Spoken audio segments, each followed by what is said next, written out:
we have a song? You had a song. Q had written a song for the show. I'm not going to sing it because A, I'm not a singer, and B, I don't want to sing it. but the Q had come up with a kind of a jingle, ask Sean. I don't know what it was. Okay. What's going on, everybody? Happy Wednesday all day. It's the 12th of January, 2022. And we're in it. I've even reversed the camera already on Twitter, on TikTok. I got two T words, got them mixed up all the time. Yeah, that's the deal. What's going on here? I'm going to press this button. So I'm got it. I got everything. This seems like a good start. It can go downhill from here really quickly, but it is something that I can do. That's a good start. So what's going on, everybody? Happy Wednesday. Hope your day is going well. Looking forward to some good Q&A, some down and dirty Q&A. I mean dirty. I mean just let's get some tough questions out here.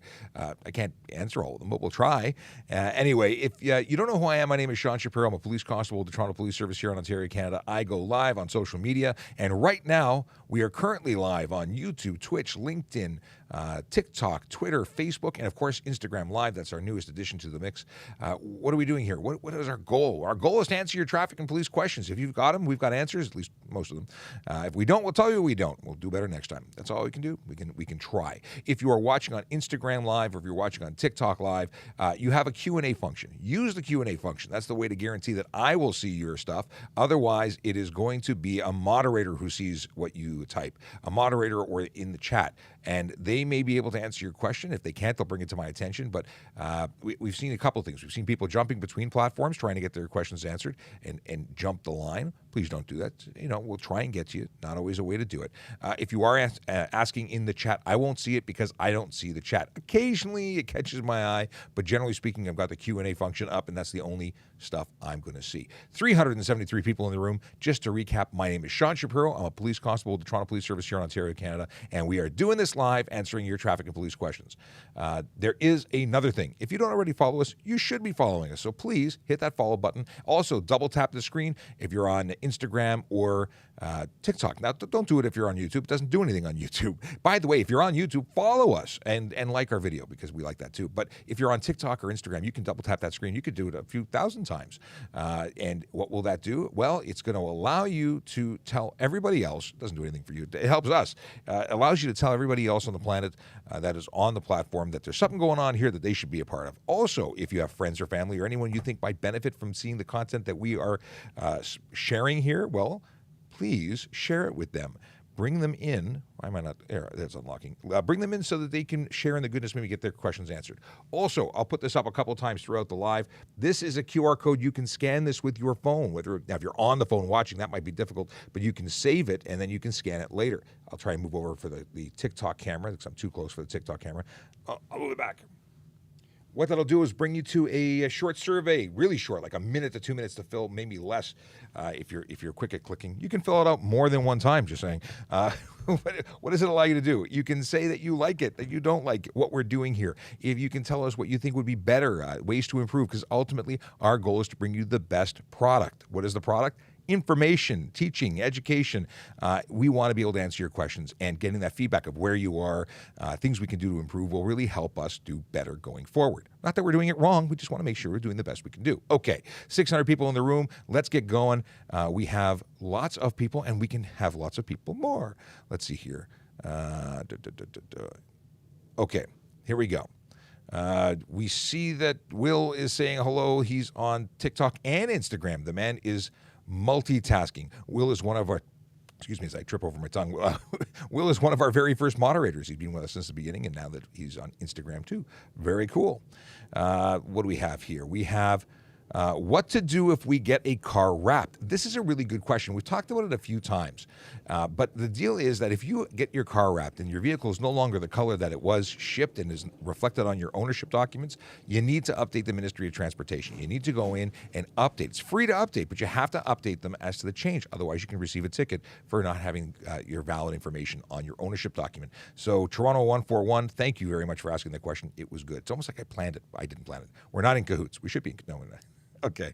What else can I talk about? So moderators are not police officers, moderators are volunteers. They're in the chat helping us out. They are volunteers from the community, people who have been with us since the very beginning. And we ask two things. One, please don't spam the chat. Please don't ask things repeatedly.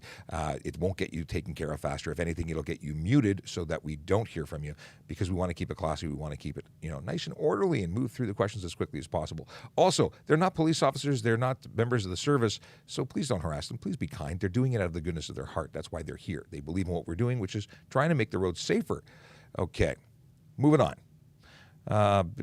Good morning from HI. Is it High 7736? High 7736. What are the biggest problems U.S. officers face in Toronto? That's a deep question. I don't really have a deep answer for you. Ultimately, as a traffic officer, which is the focus of my duties, I see people going too fast, breaking rules, being selfish, leaving late, trying to make up for lost time because they've left late, putting other people at risk because they are focusing on their own needs and wants and not being, good neighbors. Because, we're not living next to one another on the road, but we're operating in a common space, and it's dangerous. People don't really, I think, spend enough time considering how a drive to work or school or play could turn into an absolute horror show where people are hurt and we are notifying families of their loved ones being injured. It's a real thing. It's a real problem. So that's probably the biggest thing. I don't like seeing people getting hurt and, people who are mistreating their what is it, privilege on the road, because driving is a privilege. That's, I think, from a traffic perspective, I think that's the biggest issue. But you know what? There's other issues. It's a complicated question, and there's lots of different answers. But I'm going to move on. I want to stick to traffic stuff. Using cellular phone while driving.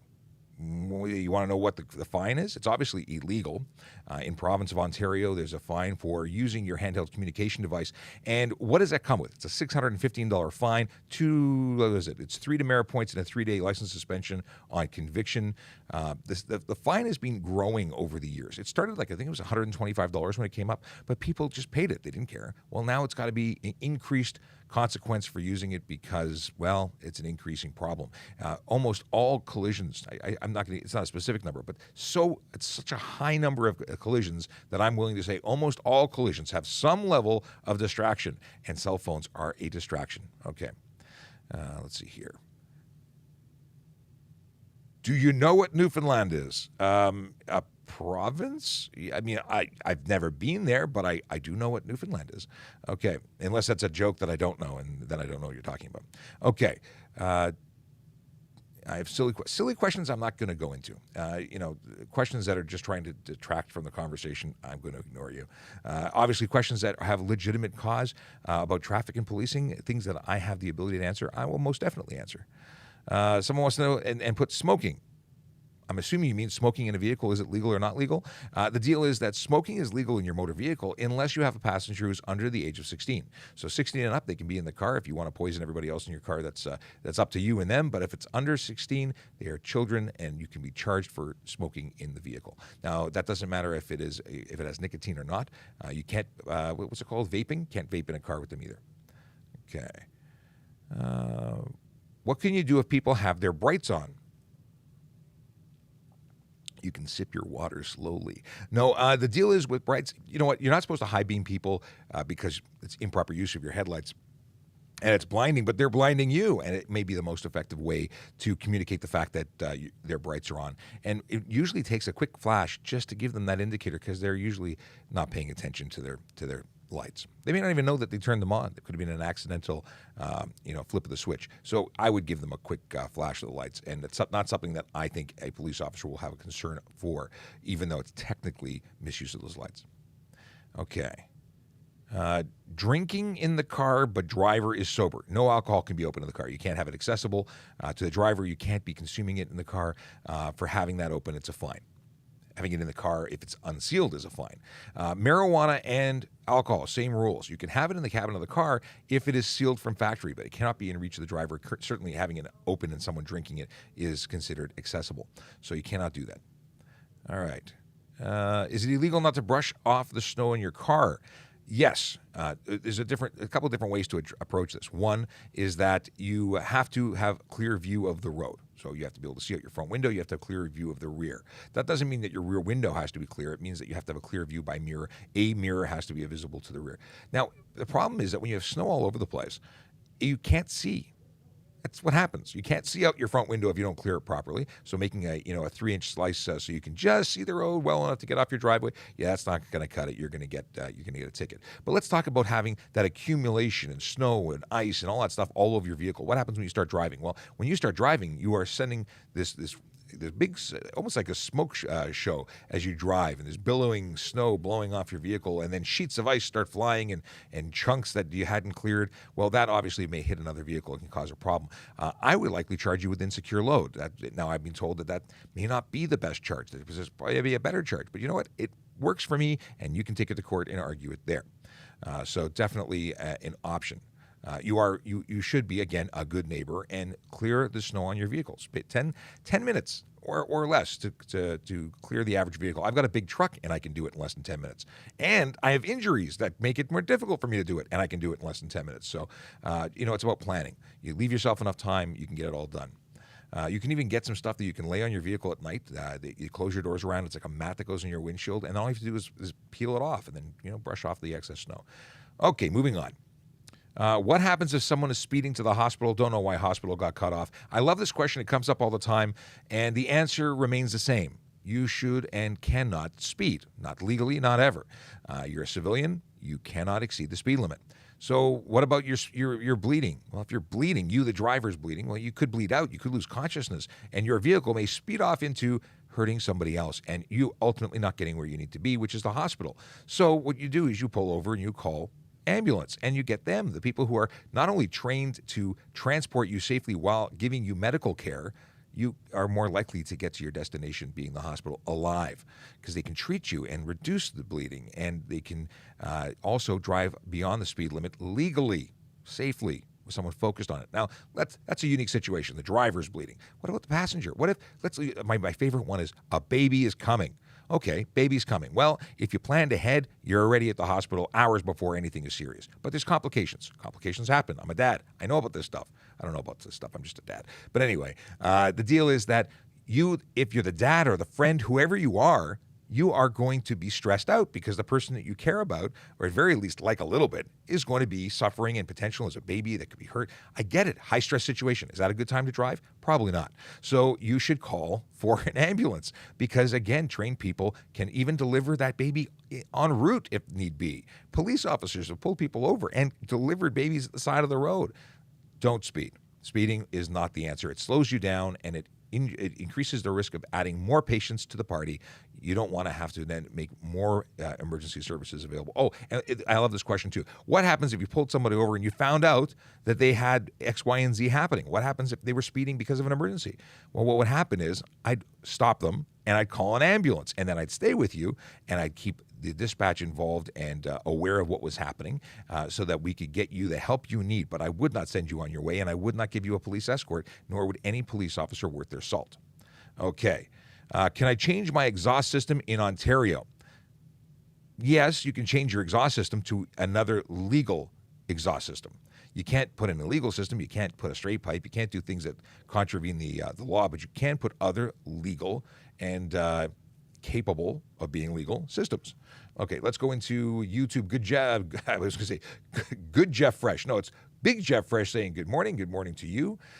Too many T words. Yes, my TikTok, Twitter, regular kerfuffle. Pro Football Craze. Good morning from Twitch. We've got Neon on via Twitch. If you need me, message me on Discord.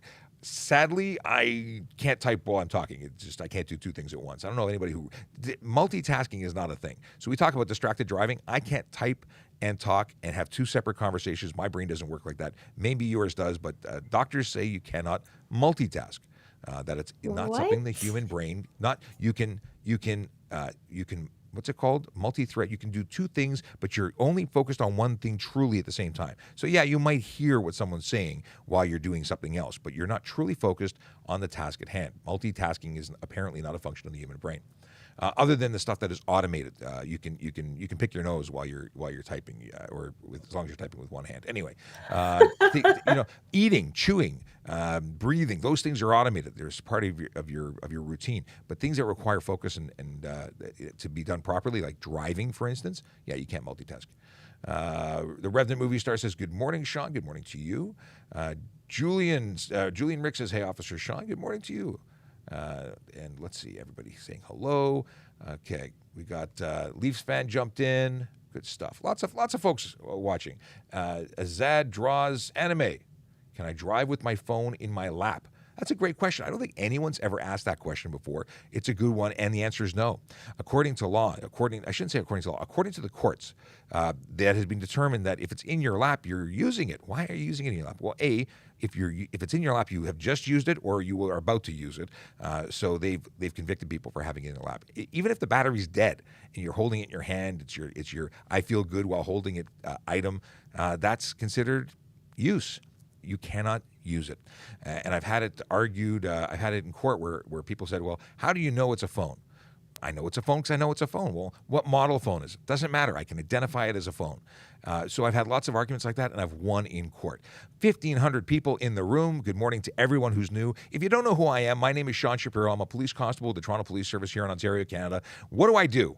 I'm the guy that represents the Toronto Police Traffic Services Unit, answering your traffic and police questions. We do it Monday to Friday, 9 a.m. to 10 a.m., and we love questions. That's what we do. It's all about you.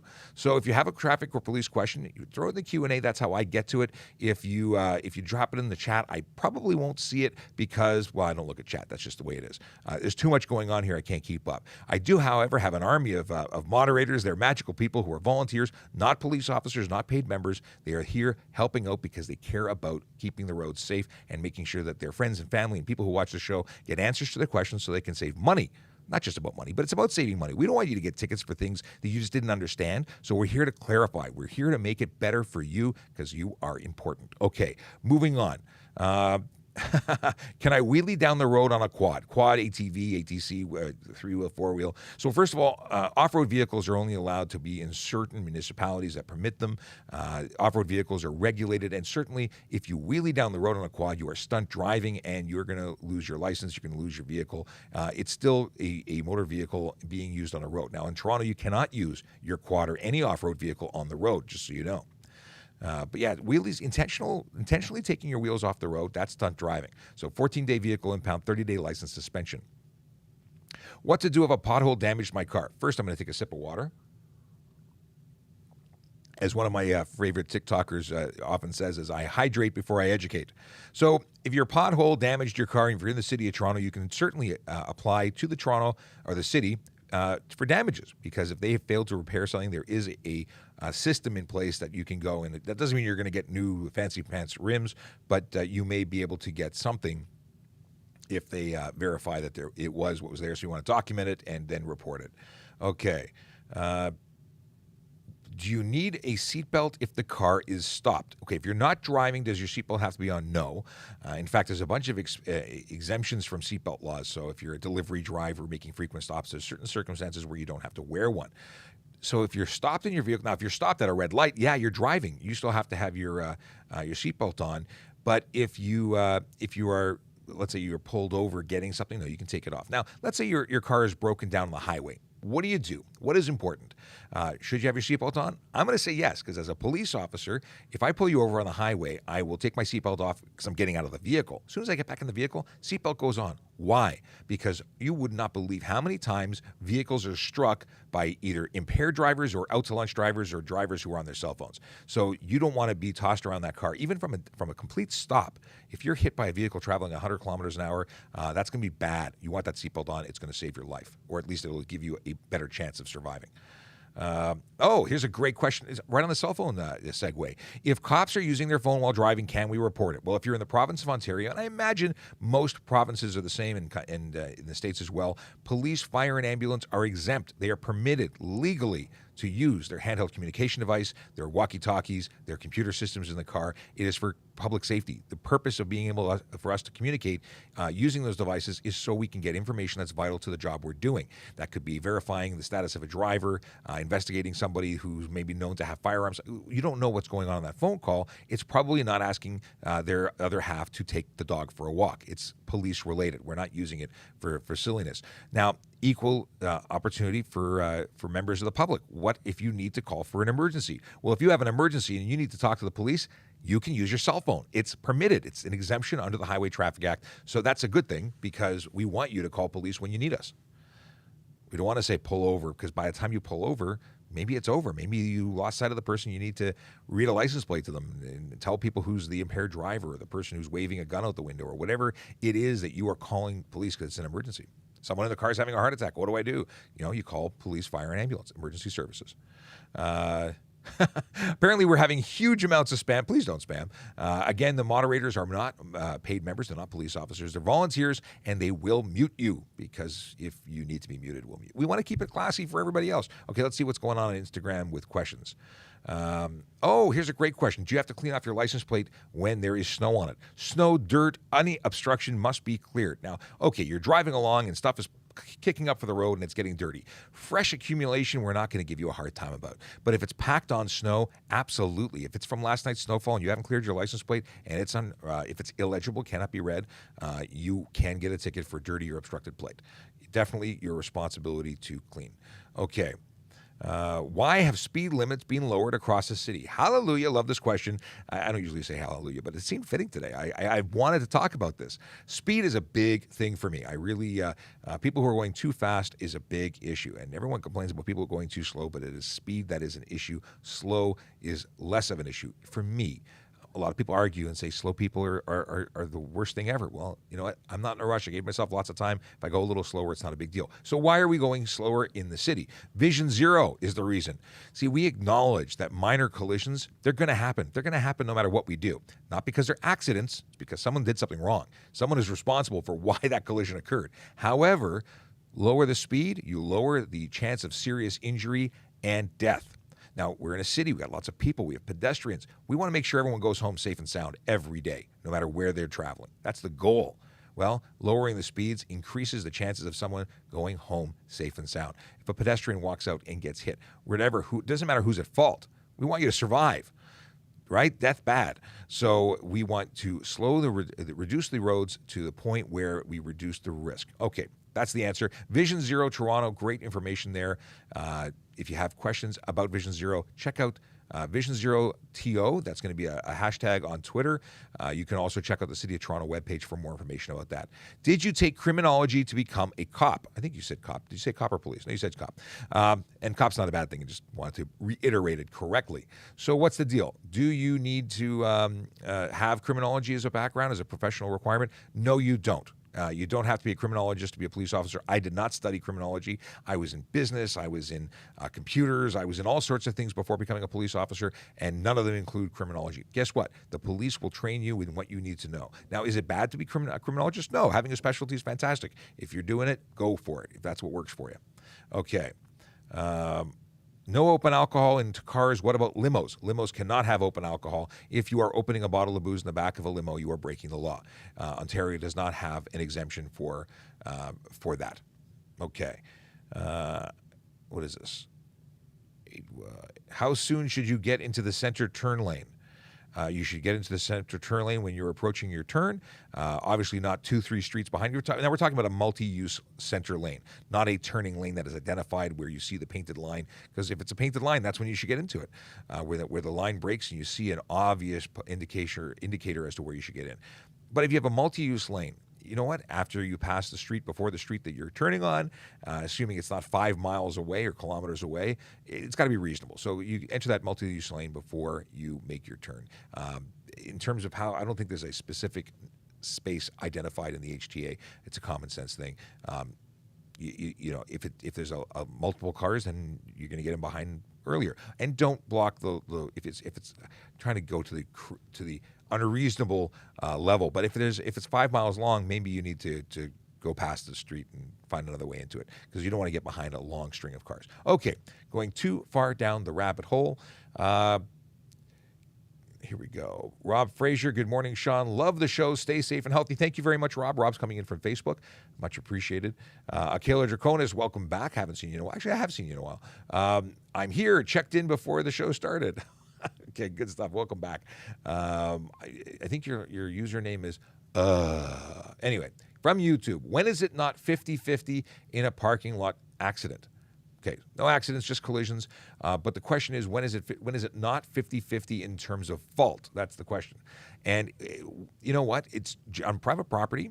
Well, actually, Sergeant Campbell just showed up. When would you say it's not 50-50 in terms of fault on a private property collision? So the only difference... Wait, let me give you a microphone. Yep. You now have a microphone. Only difference on private property is that Highway Traffic Act charges can't be laid. You can still be at fault for causing a collision. You still be down as the at-fault driver, and your insurance will look at all the circumstances around the collision, and they can assign percentages. That's a very interesting point. Many people don't realize that we write up a ticket. We'll choose to charge someone and attribute fault on not on private property, but on regular on Highway Traffic Act roads when it comes to collisions. However, we could say that one person is at fault 100%, and the insurance company will evaluate it and say, you know what, we don't agree. We're going to attribute 30% of fault to the other driver because of X, Y, and Z, and it's their prerogative. It's their prerogative to do that. Because theirs is based on risk calculation, and they're analyzing things from a different perspective. So, 50-50 usually comes into play when there's either no charges laid or there's no extenuating circumstances where there's no evidence or no specifics, but there's damage, and they can't. So 50-50 is sort of the de facto if there's no other information being provided. But if it's very clear that there's significant damage from one vehicle and it aligns with other types of maneuvers, or the story is the same from both parties, indicating one person was pulling out of a spot, the other person was. It may be different, but regardless, private property, no charges can be laid in relation to that collision. However, stunt driving charges can be. I wonder if you had a collision based on one person's stunt driving. I think you'd be at fault. I think they'd be at fault. I think so. Yeah, I think that would be a clear indication. Okay, we're going to come back to Jeff Baz in a second. He's coming in from Facebook with an impaired driving question. We're going to have a quick look over here at the stack of questions coming in from TikTok. Okay. What is this? Are pedestrian and vehicle versus train incidences down? I don't have stats on that, so I don't have an answer. I'd have to do some homework to find out for you. But you know what? I'll try and look it up, so if you come back tomorrow, I may have answers for you. Why can motorcycles be loud and not bothered, but, and I assume you mean cars, are bothered? It's a great question, and it's not based on fact. Motorcycles are going to be louder because you have an exposed engine and a very short pipe, but they do have to have mufflers that reduce the sound being created by them. Also, motorcycles aren't going to be louder just because. They are inherently louder based on their construction, but they are not necessarily unreasonable.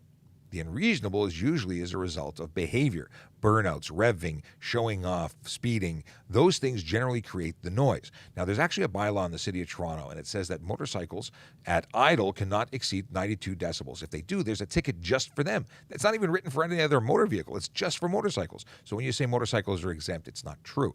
Now, when we get to cars, a stock Honda Civic. I keep coming to Honda Civic. Hondas are not bad. I'm not making a slight. I'm just using it as the go-to. It pops into my head. What can I say? Honda Civic stock, it is a quiet car. It's like a little tiny blender driving around.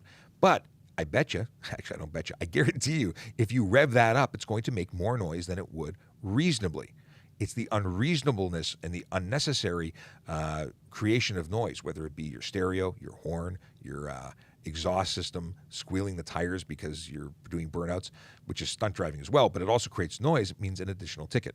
So there you go. There's my long and involved answer about noise and stuff. Yep. A stock motorcycle has to be brought into Canada or to be made here, has to fall within the certain parameters. Unfortunately, or fortunately, people go and modify their exhausts. It seems to be more on motorcycles than cars, but not always. But I think they're very evenly. I mean, car enthusiasts seem to think they're under attack from police.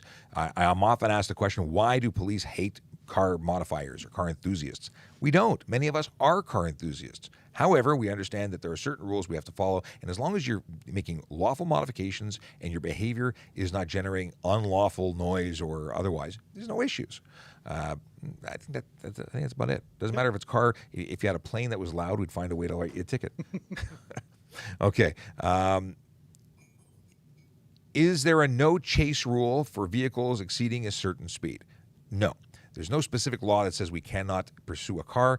Public safety is always measured, and a decision based on risk versus the offense created, a police officer has to make that determination. And there's more to it than that, but it's not a blanket rule that thou shalt not chase someone. No, we have to keep everybody's safety in mind, but we also have a job to stop the offenders and to charge them. So we balance that, depending on what the offense is. A more serious offense may require a little more risk involved in stopping somebody. And also, chasing isn't the goal, because chasing creates creates a situation where you go faster. Before I've even turned on my lights, I've likely got your license plate, which means I know where you live, which means I'm coming to meet you at your house later. If you run from me, I'm just going to add more charges.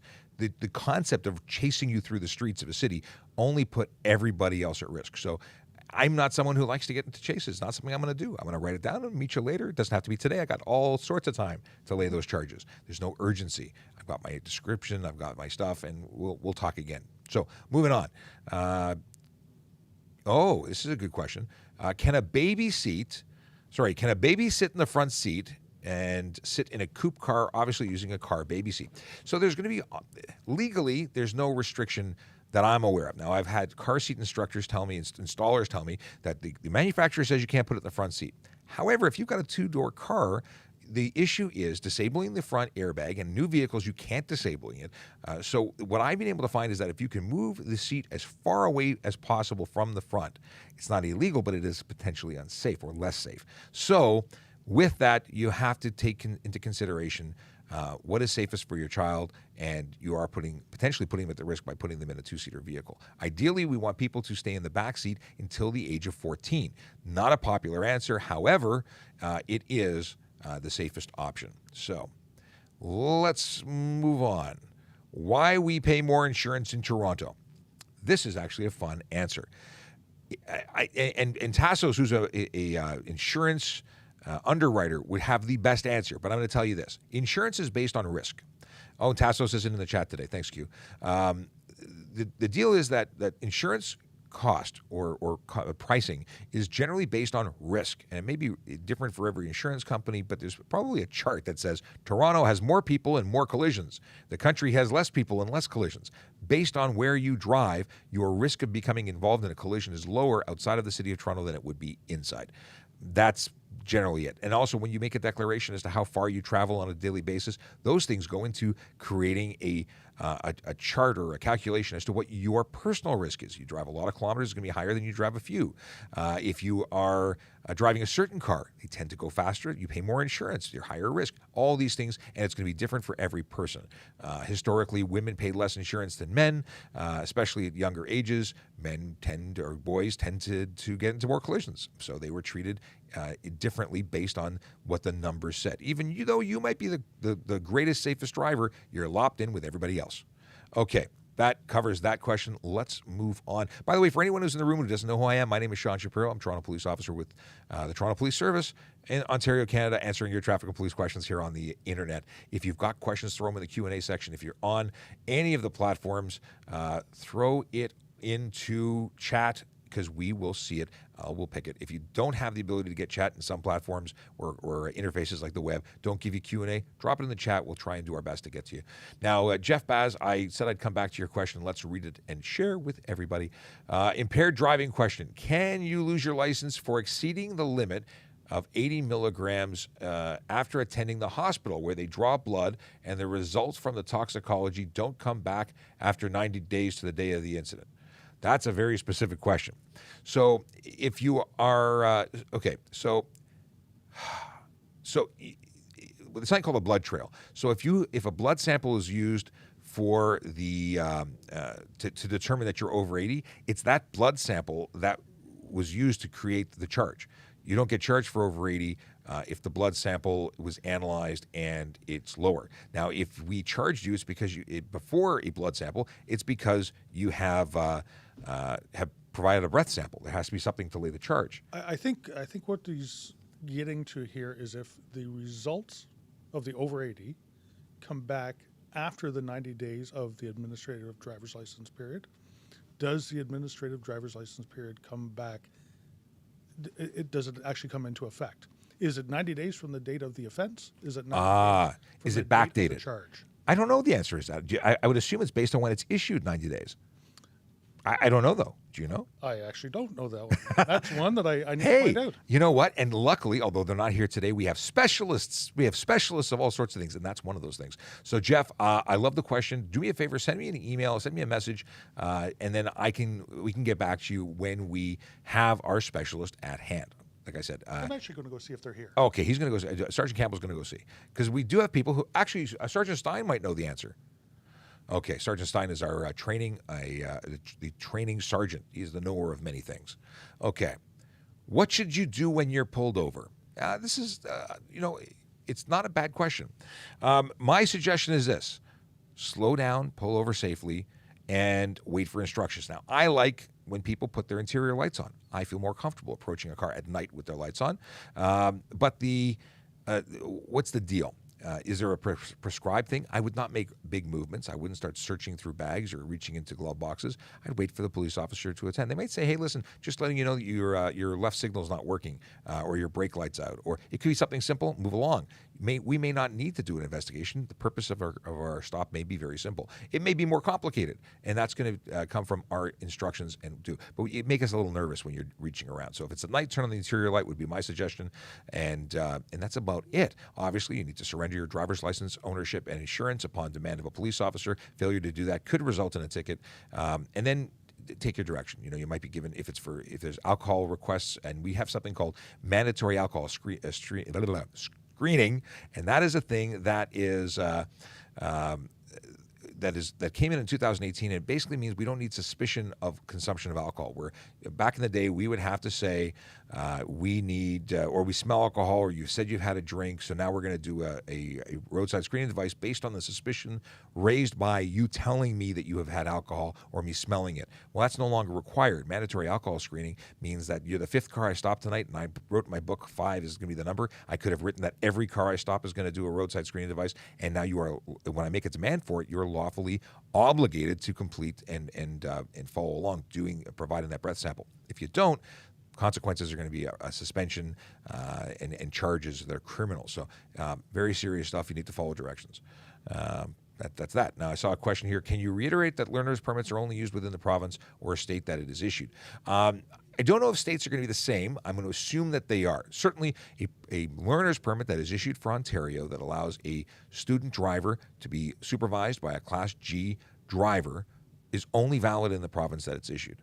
You can't travel across the planet driving with a learner's permit. It's not what its intention is for. It's not the spirit of the law.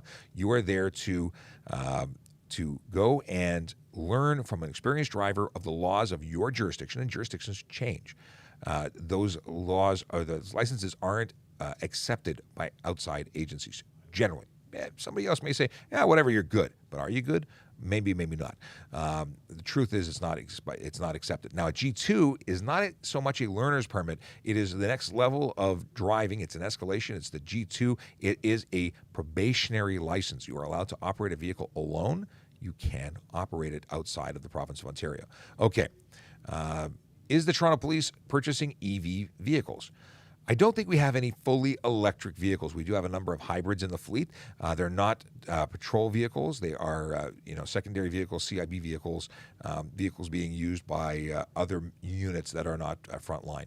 Will it happen? I'm sure one day it'll happen. It's just not something we've got at the moment. Thoughts on a police who use sirens just to pass red? Another one. I have a video about this. Here's the thoughts. It's actually absolutely legitimate use of lights and sirens. It's not just to pass the red. You don't know why they're passing the red. You don't. Well, here's the deal. We are legally obligated and required to use our full lighting and siren system in order to go through a red light. It's a requirement written into the HTA. We don't need to have it on all the time, even if we're going to an emergency. And often, just like speeding slows you down, well, putting lights and sirens can slow you down. Why? Because vehicles will stop in front of you.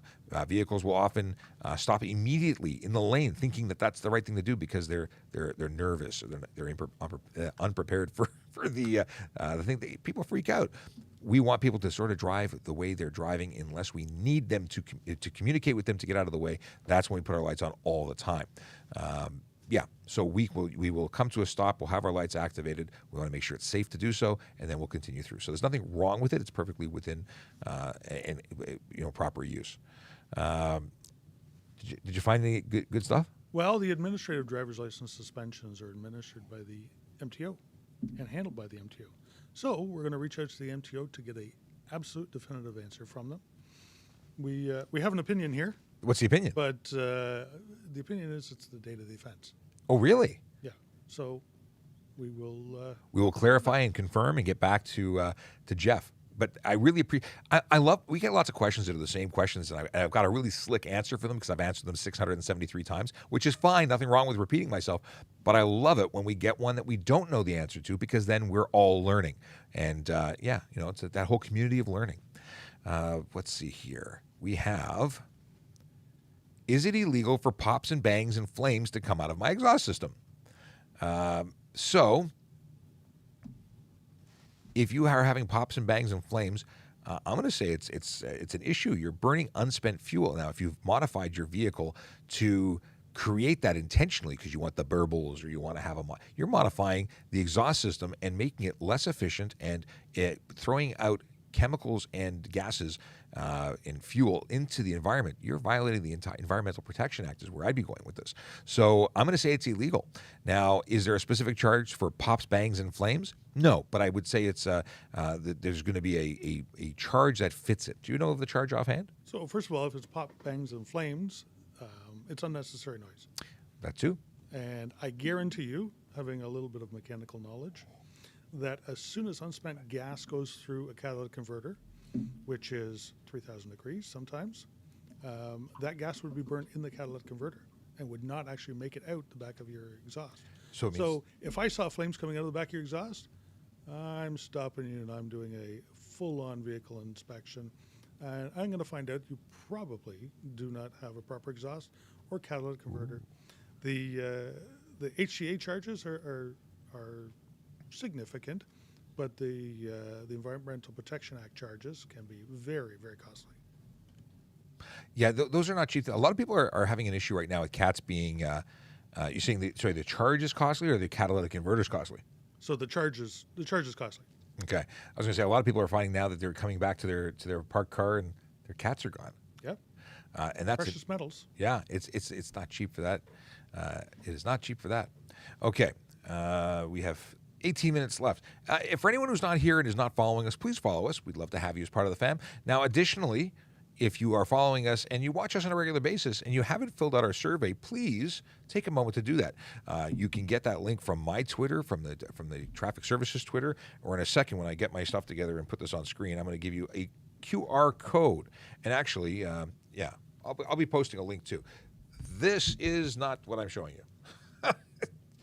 It went away. Where'd it go? Okay, my plan is being thwarted. Here we go. Can I do this? Here we go. That is the QR code. That will take you to a survey on SurveyMonkey. It takes you about a minute, maybe two, to complete it. It allows you to tell them, which is telling us, what you like, what you don't like, how you'd make it better, where you're from, generally speaking. And yeah, it's just all about making the show better for you, making sure that we're giving you the best quality product. Because this is a product, you know. You know what? Give us suggestions and we'll do them.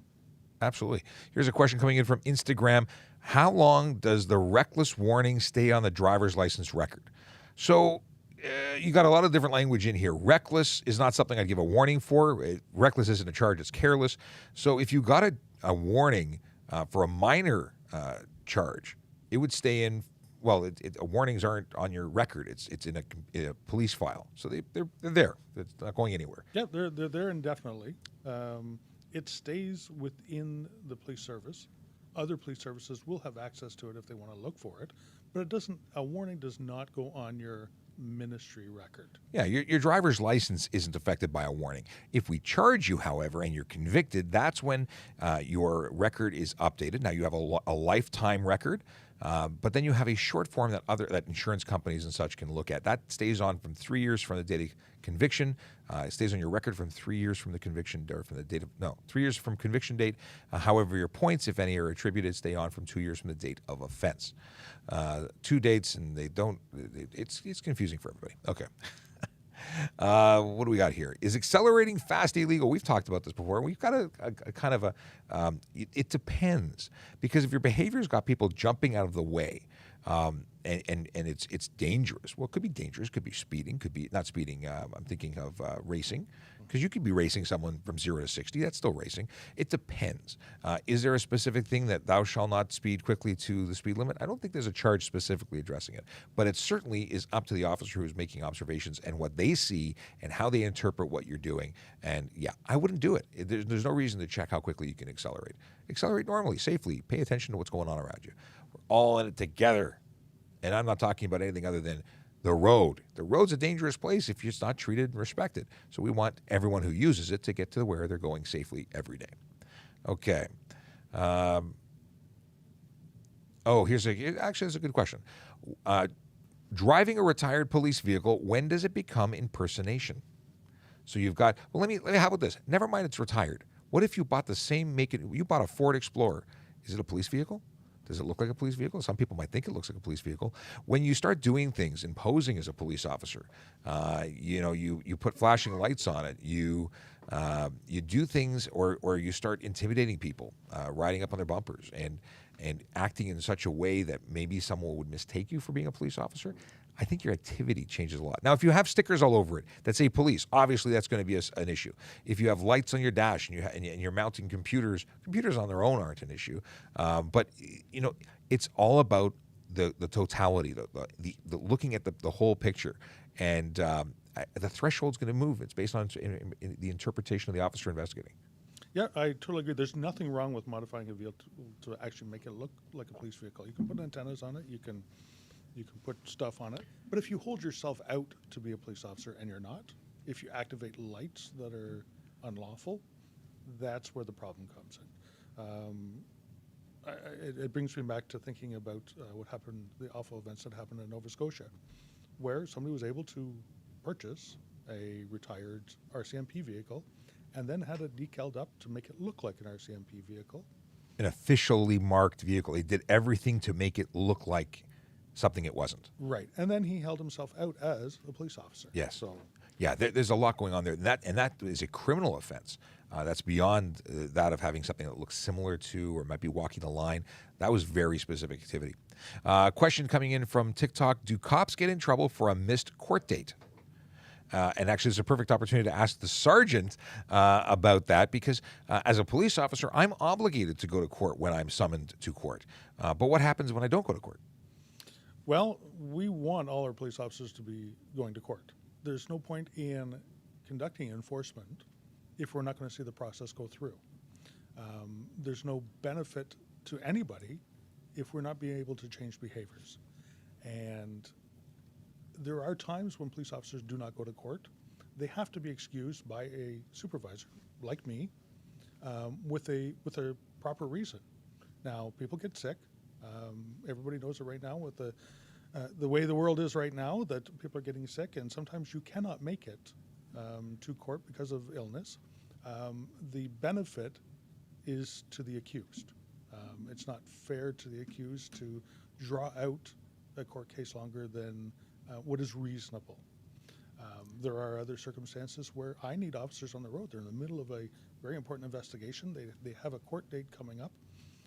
If we're not able to adjourn it for another date, hold it down maybe to a later time, then I would excuse them from attending a court. So that's a situation where they're involved in something active, they're out on the road, there's a collision investigation, maybe they were on their way to something, they got flagged down for an emergency. We're obligated to act and can't say, I'm sorry that someone's waving a gun, we need to be at court right now. So there's certain situations where we can't control it, something happens, they're tied up somewhere else that's a priority, and we would be excused. We would communicate with the court and tell them, and we wouldn't get in trouble for that if it was legitimate. We can't just say, it's Tuesday, I got a day off, I really want to go golfing, I'm not going to court today. That's not allowed. And if it was seen to be done, then we would be in trouble if we didn't have excuses. Absolutely. Cool. All right. We've never had that question before, so we got a lot of new questions today. I love it. Okay. Volunteer firefighter responding to green light rules. Well, we don't have volunteer firefighters in Toronto. However, in Ontario, we do. They can have green flashing lights for their dash. And what does that mean? Well, it means that it doesn't mean they can go through red lights. It doesn't mean that you have to pull over for them. It's a light identifying their vehicle as that a volunteer firefighter, and it's a courtesy to move out of their way. It is because they are going to go help someone or something not get hurt or save them or treat them or prevent something from burning. In any way, the goal is get out of their way, pull safely to the curb or the shoulder, permitting them to pass you. And it's a gift. It's a gift you're giving to whoever they're going to help. So it's I don't know if you have anything to add on that, but ultimately it's not a requirement. You won't get a ticket for not doing it, but we will certainly think you're not being very nice. Yep, and there are no special privileges with a flashing green light. It doesn't allow the firefighters to drive any faster than the speed limit. It doesn't allow them to go through red lights or stop signs or anything like that. But they are doing their job. They're doing their best to get to the fire hall or to a location, because some of them I know respond directly to a location if they're closer, to assist people. So, and that's the ultimate goal, right? It is. And all of what we talk about, the goal is always to keep people safe. So when we talk about pulling over for police, fire, and ambulance, for not speeding, for following the rules of the road, safety is the number one commonality across all of those efforts. It's because we want people to get to where they have to go. It's tragic when we come up to collisions and people have experienced a severe injury or loss of life. Lives are changed, families are changed, communities are affected. There's so much. I mean, if you really want to come down to it, people say, well, it's not about me. Well, it is about you. You're going to ultimately going to be helping to support, and government's going to be spending money to help people who are injured in collisions. Never mind anything else, because people generally want to hear, how does it affect me? Well, money that you're putting out goes to help people who are injured and things like those. It's ultimately all comes around. Your insurance rates go up with every collision that occurs, whether you're involved or not. Yeah. You know what? It is the collective that pays for some people's collisions. And but I mean that's me trying to make it for the people who are really diehard to, I don't know why this is important. Well, it's important for so many reasons. And here's the big one. If it's not important to you because it's never affected you, think about what if the person hurt was someone you cared about. That's really tends to be the change when you can put it into perspective. Like, when it's because somebody may not come home one day and you can't control it, whether they're a driver, pedestrian, whatever. We want to protect those people. Okay, I'm getting off this rant. What is the fastest road a G1 driver can drive on? 80 kilometers an hour is the fastest highway speed that you're allowed to go. So you can't be on a road that's I think it's 400 series highway with a speed over 80 kilometers an hour. 80 would be the max. Not only 400 series highways, but the QEW and so no highway that has a speed limit over 80. However, there are some roads that are exempt from that, and because there's no other roads available. They may have a speed limit of 90 or so, but it's the only way of getting into that community, and they are permitted to drive on those. So if you go into the HTA, or I was going to say the Highway Traffic Act or the Ministry, and look at the PDF, or if you have your driver's handbook, there's going to be a list of roads that you are permitted to use. Okay. We already covered the why is insurance expensive. Okay. Can a truck driver be charged for snow blowing off their truck even if it's too unsafe to climb up and remove it? So you're saying that truck with snow. Snow and truck together is snuck. I made a new word. So the deal is that, they're responsible for anything that comes off. So if you have ice and snow and stuff being, coming off their vehicle because they failed to clear it, they're responsible for that. The movement of their vehicle and anything on their vehicle. So absolutely unsafe to climb. That's like saying I didn't want to, change my light bulb on my turn signal or my brake lights, but because it was cold outside, or it's unsafe, it was slippery, so I chose to drove without brake light. There's no excuse for it. Okay, and drove. I chose to drove. I'm making up the words. Unsafe to clean it, and then it's unsafe to drive it. Yes, so park it. Does the Toronto Police work with the LAPD or the NYPD? Well, we definitely work with the NYPD. I'm not sure if we do with the LAPD. But ultimately, when there is cause to work with any agency anywhere in the world, we would reach out to them. Because if it's involving an active investigation, we use all resources and partner with any law enforcement agency that would be affiliated. I mean, we're not going to call the LAPD when we have someone who stubbed their toe in Toronto, but we would call them if we had someone who may have run off to LAPD or believed to be in Los Angeles. But you know what? I am trying to reach out to them to possibly have them on our TikTok or our show. I tagged them on a video I put out this morning. So very cool. Yeah, I hopefully we'll be able to get them on the show and talk about how the laws are different in their jurisdictions, because everywhere has differences. We have similarities and differences, and it's I think it would be cool to chat about those things. Okay. Can you speed to get away from a dangerous place, like alien invasion, mountain? What kind of dangerous place are we referring to, Evan? You're not allowed to speed ever at all, meaning you could be charged, and you may have to explain it to a court as to why you were speeding. So if you're speeding from something that is hazardous or dangerous, you're still not allowed to speed, and if you choose to do it, you are putting yourself at risk of being charged. And what's this one? Can you get charged for reckless or speeding if you didn't get pulled over in Ontario? Can the ticket come through by mail? So if you commit an offense elsewhere and they don't charge you at the side of the road, they're going to send it through the mail. I don't know what kind of situation that would happen. I mean, you can be charged by automated systems. Those are generally not reckless or careless speeding, but speeding could be. My brother, I keep bringing him into this, I'm sure he loves it. My brother was charged when he rented a car in Australia, and he got charged for speeding. It also had demerit points attributed to it. Wow. They don't care who owns the car or who is driving it. You registered as a renter. You were the driver's license on file. Boom, you got the ticket, and that came by mail. So what happens afterwards, I don't know, but you can certainly have tickets mailed to you from other jurisdictions. That's their court system, not ours. Okay. What else is this? This is from Nick. What do we do if we're at a multi-lane road at a red light and an emergency vehicle approaches with their lights and sirens on, but there's nowhere to go?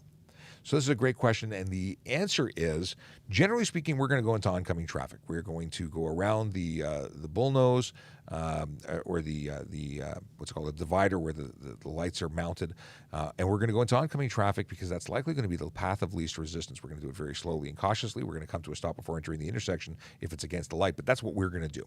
If we're stuck behind you and we happen to get a call, chances are we're going to wait 30 seconds for the light to change, because hitting our lights is going to cause all sorts of confusion and may cause more of a new issue that has yet to be created. We're going to make problems. So we might wait until the light changes and then activate our system and get everybody out of our way so we can go do what we have to do. But let's say for in this one scenario, there's nowhere to go, but we gotta go because it's that kind of emergency. Okay. You cannot go through a light just because you hear sirens. You can't go directly through the intersection. That's not lawful, and it's extremely dangerous, so it wouldn't be good for your safety. What you could do is move to the right. Now, you said there's nowhere to go. It would rely on you or the person in front of you to make the right turn. Obviously, communicating and safely making the right turn in front of the person at the front of the intersection. Any of these maneuvers puts people at risk, so everything has to be done cautiously. And again, chances are that's not going to be the case. We're probably not going to be doing and putting you in that situation. But again, the only thing you could do is make the right turn when it was safe to do so to get out of the way, freeing up the police, fire, or ambulance vehicle. There are times I pulled up to a situation where I couldn't get through, and I knew the vehicles. There was enough vehicles in front of me that they couldn't move out of the way. Nobody knew what anybody else was doing, and they weren't all working together to move out of the way. So I turned off my siren and left my lights on, but there's no point in pushing people out into an intersection and then zipping through, because all of a sudden, everybody knows when I'm there and the lights and sirens are going, what's going on. But as soon as I leave, now you have people sitting in the middle of an intersection. Yeah. And they could be at risk. So. And you've created a situation where people are now pointing in the wrong direction. They don't know how do they recover. Now, what if they do a U-turn to get back? But now it's just utter confusion. So it's not suggested practice. We have a plan, and we try and stick to that. For anyone who's watching and doesn't know what we do here, it's the Toronto Police Traffic Services Unit.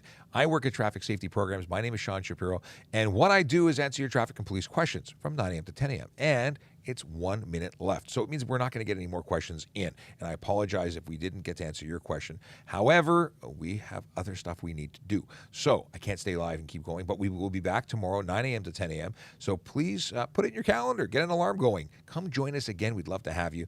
If you... we got to come up with a message for first time, long time listener, first time caller. Maybe a way of prioritizing and identifying you for someone who needs to have your questions answered. Because if you've been waiting all day today and you didn't get it, then I really want to get your questions answered next time. So come back and see us again. Have a wonderful day. Stay safe out there. It's been a blast. Really enjoy coming out here and spending time with everybody, but we do have to go. So with that, have a safe day, and we will see you soon. Bye, everybody. That was cute. She was really quiet today. Bye, everybody. Take care. Now we do this weird countdown where I hit the end button. We're good. Are we good? Yeah, we're good. Okay, we're ending and ending and ended. And we're not ended. We're still here. Bye, Jeff. We'll still get that confirmation as to what the other confirmation for you. Resident Movie Star, thanks so much for spending time with us. Kayla, good to see you. Sean Chen, I missed your hi earlier. Oh, and then we got you. Q, we know you. Azad, we chatted with you. Undead, good to see you. As always, he's one of our moderators. Leafs fan. Julian Rick, good to see you too. Hope you got your email sent out. And I think, we've got Pro Football Craze. It's good to see you. Big Jeff Fresh, always a pleasure. And we are out.